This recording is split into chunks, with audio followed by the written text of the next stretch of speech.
Shalom, shalom, shalom, shalom. Que le roi de gloire nous donne toujours la possibilité de parler de lui, parler de sa parole. Je vous salue dans le précieux nom du roi de gloire.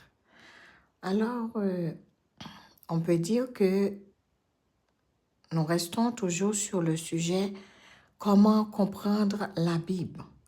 Comment comprendre la Bible en lisant. En lisant ces écritures, ces livres, comment la comprendre, la Bible.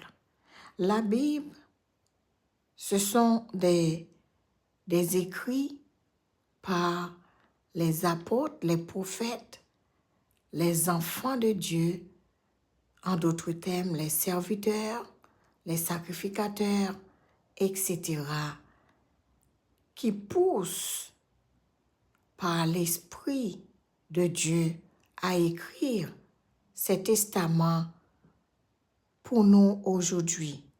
On a le Nouveau Testament et l'Ancien Testament. Il faut connaître les livres des Anciens Testaments et c'est facile pour connaître les livres du Nouveau Testament. On n'a qu'à appeler les livres par leur nom, le nom des apôtres. Et il y a quelques livres, c'est là où il y avait les églises. Eh bien, on les fait porter le nom des habitants de cette ville.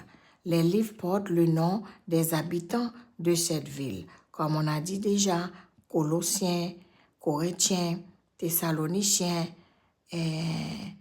etc., portent le nom de la ville là où il y a des églises et les apôtres dirigeaient ces églises.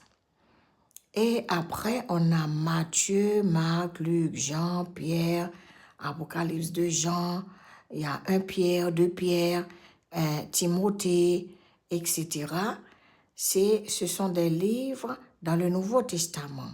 Et il faut aussi connaître les livres des Anciens Testaments qui sont divisés, des livres historiques, des livres prophétiques, des livres Pentateuque, etc. Il faut connaître ces livres. Après, qu'est-ce qu'il faut connaître? Il faut connaître les vocabulaires bibliques et les synonymes bibliques.